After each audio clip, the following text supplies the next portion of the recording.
and fused. The view from above shows the valve opening is smaller than normal.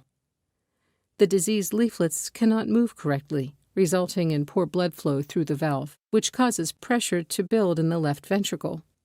If not treated, this condition can damage or weaken the heart muscle over time. Symptoms may include shortness of breath, extreme progressive fatigue, weakness, lightheadedness and dizziness when walking or standing, abnormal swelling in the legs and abdomen, and difficulty breathing due to fluid retention in the lungs.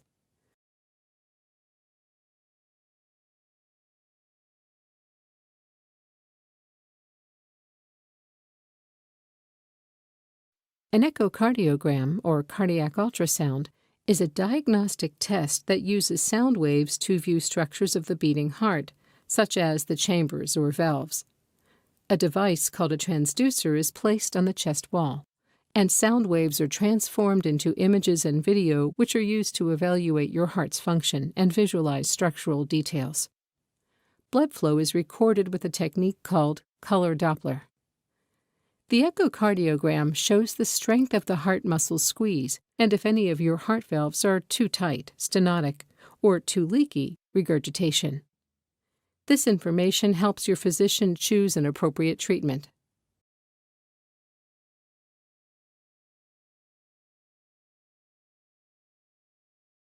Transcatheter aortic valve replacement, or TAVR, is a treatment for aortic valve stenosis, which is a narrowing of the aortic valve, as shown here. The stenosis is caused by valve leaflets that are thickened or calcified and fused. The view from above shows the valve opening is smaller than normal. The diseased leaflets cannot move correctly, resulting in poor blood flow through the valve and causing pressure to build in the left ventricle. This can damage or weaken the heart muscle over time. A 3D CT scan is performed in advance to help plan and map out the procedure. During the procedure, a guide wire is inserted through a small incision, usually into an artery of the leg, advanced to the aorta, and passed through the stenotic valve. A special catheter that contains a collapsed replacement valve is then inserted. Once the physician has the new valve positioned correctly within the diseased valve, the heart is sometimes paced. Pacing makes the heart beat so fast it cannot pump blood for a few seconds, thereby allowing safe and effective valve deployment. To deploy the valve, two techniques are commonly used. In one, the catheter is pulled back and the valve expands into place, and in the other, a balloon expands the valve. After valve expansion, pacing is turned off and the heart beats normally. With the new heart valve working properly, the catheter and guide wire are then removed, and blood flows freely out of the heart.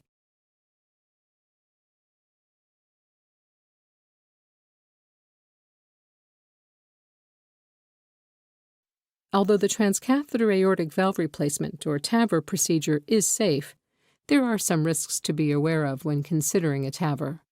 In a TAVR procedure, a special catheter that contains a collapsed replacement valve is inserted. Note that the openings to the coronary arteries are close to this area, and blocking these openings is a risk.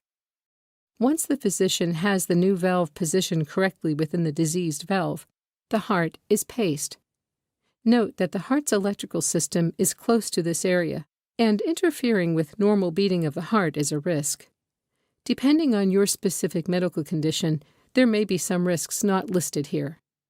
Leaking around the valve, damage to blood vessels, bleeding needing a blood transfusion, infection, emergency open heart surgery, electrical problem requiring a pacemaker, kidney damage from